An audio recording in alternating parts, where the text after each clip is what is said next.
అధినేత గీసిన గీత దాటలేదు. ఒత్తిళ్లు ఉన్నా, చిక్కుల్లో పడిపోయామని తెలిసినా కష్ట సమయాల్లో పార్టీ కోసం సర్వం త్యాగం చేశారు. కేసులు, టార్చర్లు అన్నీ తట్టుకొని నిలబడ్డారు. తప్పదనుకున్నప్పుడు సీటును కూడా వదులుకున్నారు.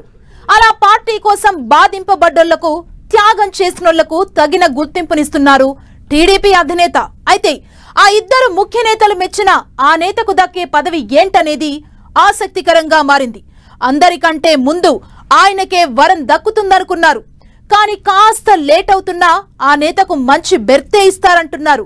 సేనాని కోసం, పార్టీ కోసం సీటు త్యాగం చేసిన వర్మకు దక్కే పదవేంటి? ఆయన్ను పెద్ద పోస్టులోనే కూర్చోబెట్టబోతున్నారా?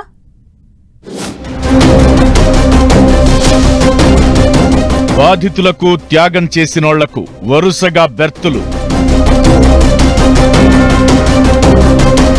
బాబు పవన్ మెచ్చిన నేతకు పెద్దపీటే వేస్తారా?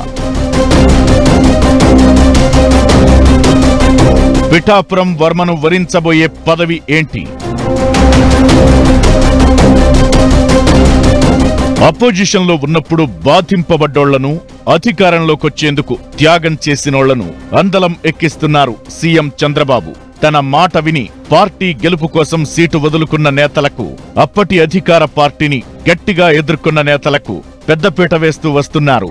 లేటెస్ట్ గా ఉండి ఎమ్మెల్యే రఘురామకృష్ణంరాజును అసెంబ్లీ డిప్యూటీ స్పీకర్ గా నియమించారు సీఎం చంద్రబాబు.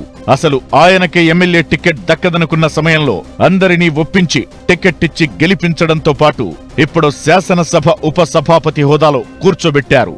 వైసీపీ ఎంపీగా గెలిచి ఆ పార్టీ అధినేత విధానాలు నచ్చక వ్యతిరేకిస్తూ వచ్చిన రఘురామకృష్ణంరాజు ఎన్ని ఇబ్బందులు పెట్టినా తన పోరాటం ఆపలేదు. అలా అప్పట్లో అధికార పార్టీ నుంచి బాధింపబడ్డ ఆయనకు ఇప్పుడు డిప్యూటీ స్పీకర్ పదవి దక్కింది. ఇక మోస్ట్ అవైటెడ్, అటు టీడీపీ అధినేత, ఇటు జనసేన అధినేత ఇద్దరూ నచ్చినా మెచ్చిన నేత ఎస్వీఎస్ఎన్ వర్మకు దక్కే పోస్టుపై ఆసక్తికర చర్చ జరుగుతోంది. అందరికంటే ముందే వర్మకు ఏదో ఒక పోస్ట్ ఇస్తారని అనుకున్నారు. కానీ టీటీడీ చైర్మన్ తో పాటు నామినేటెడ్ పోస్టుల నియామకం కూడా జరిగిపోయింది. ఇంకా కొన్ని నామినేటెడ్ పోస్టులు ఉన్నా వర్మకు ఏ పదవి ఇస్తారనేది మాత్రం ఇంట్రెస్టింగ్ గా మారింది. వర్మకు మంచి పోస్ట్ ఇవ్వాలని పవన్ కళ్యాణ్ కూడా సీఎం చంద్రబాబుతో చెప్పినట్టు తెలుస్తోంది. అందుకే ఆయన కోరుకున్నట్లుగా ఎమ్మెల్సీని చేస్తారని అంటున్నారు. మండలికి పంపడమే కాదు, ఇంకా ప్రమోషన్ ఇస్తారని తెలుస్తోంది. ఎమ్మెల్సీని చేసి ఏదైనా కార్పొరేషన్ చైర్మన్ హోదాను కూడా కల్పించే అవకాశం ఉందంటున్నారు.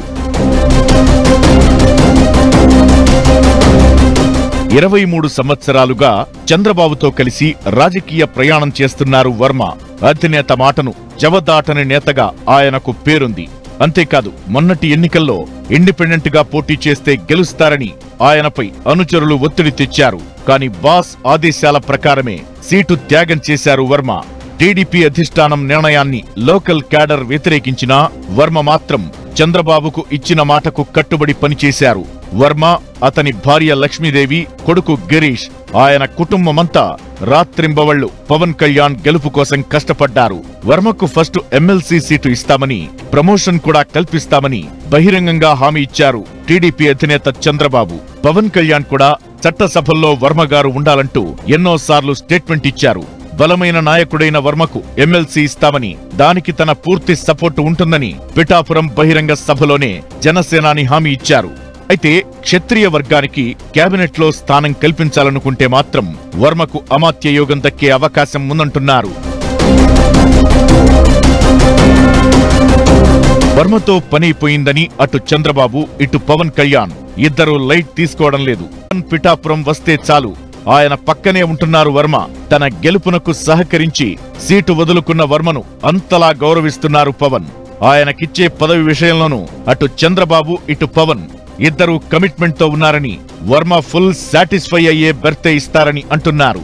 పిఠాపురంలో వర్మే కాదు, మాజీ మంత్రి దేవినేని ఉమా, బుద్ధా వెంకన్న, బీటెక్ రవి, జవహర్ ఇలా చాలా మంది నేతలు పదవుల రేసులో ఉన్నారు. వీళ్లందరూ కూడా ఎమ్మెల్సీ పదవులు ఆశిస్తున్నారు. అయితే కార్పొరేషన్ చైర్మన్లు లేకపోతే ఎమ్మెల్సీ పదవులిచ్చి అందరినీ సంతృప్తి పరచాలని సీఎం చంద్రబాబు భావిస్తున్నట్టు తెలుస్తోంది. అయితే కొందరు నేతలు ఈ టర్మ్ మొత్తం ఏదో ఒక పదవిలో ఉండాలని కోరుకుంటే ఇంకొందరు మాత్రం చెప్పుకోదగ్గ హోదా ఆశిస్తున్నట్టు తెలుస్తోంది. అలా తమకు ఎప్పుడు అదృష్టం వరిస్తుందోనని ఎదురు చూస్తున్నారు ఆశావహులు.